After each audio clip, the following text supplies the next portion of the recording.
Hi, welcome to Campers Blast Off. I'm Christian with Max and Miles. Our first question today, who do you think is the strongest or the best player in this upcoming NBA draft? All right, well, I'll start. I think it's DeAndre Ayton. He's an athletic finisher. He's dominated in the post, and he's shown that at Arizona despite their struggles in the March Madness tournament. I don't think that's the right way to grade this. I still think Ayton's the best player in the draft, and plus he can shoot, so there's not much more that you're going to want in a modern NBA big. So I think easily he's the best player in this draft. I feel like the best player in the draft, I'm going to disagree with you for this, is Luka Doncic, because he has had actual experience because the closest with something close to the NBA, which is the EuroLeague, with DeAndre Ayton, the closest thing that he has is March Madness, and his team lost to Buffalo.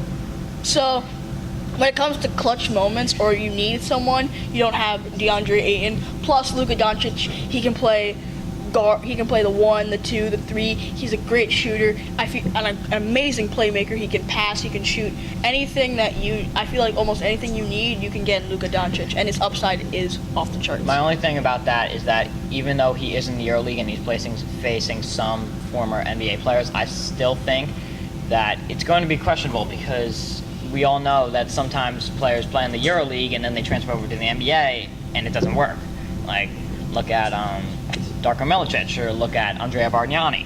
I still think that Doncic is a little bit more of a questionable player, so I play it safe and say Ayton's the best player in the draft. But would you say that the speed level of speed, like game pace, compared from college to the EuroLeague, which one would you say is closer to the NBA? I'd say the EuroLeague, but I still think that history doesn't have much upside for Doncic, so I still think that Ayton's the best player in the draft because coming out of college and coming out of a great program in Arizona, I think that he has more upside, and I think that he's probably a better fit for the NBA.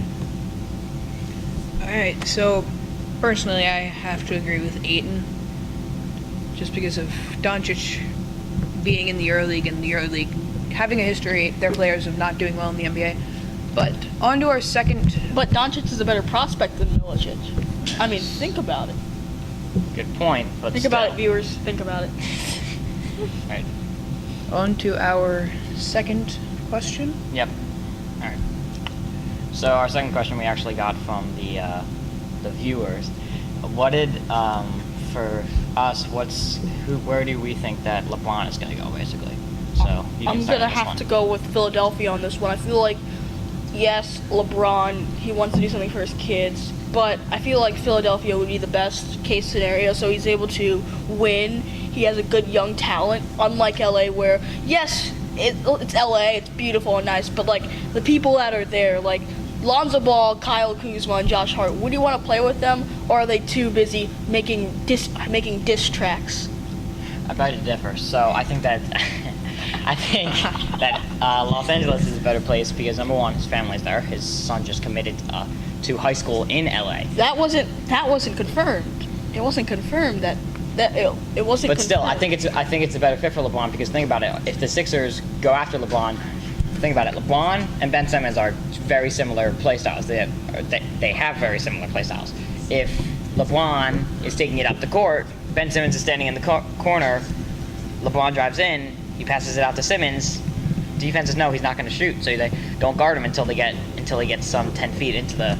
But the Lakers are similar to the Cavs in the way that LeBron's supporting cast. Yes, the Lakers supporting cast is better than the Cavs supporting cast in some way or another. But the difference is if I had the choose between the Cavs supporting cast and the Lakers supporting cast, I don't know who I'd choose because they're not as good as the supporting cast that the Sixers have or the Rockets have or the Celtics have. But still, the Lakers have young talent, and I'm not saying the Sixers don't have young talent because they got a lot of young talent.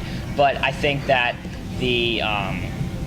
I think just because of chemistry reasons and playstyle reasons, I think the Lakers are a better fit for LeBron. Okay, we're going to have to end our show there. Thank you for tuning in. This has been Camper Blast Off with Christian, Miles, and Max. See you next time. Peace.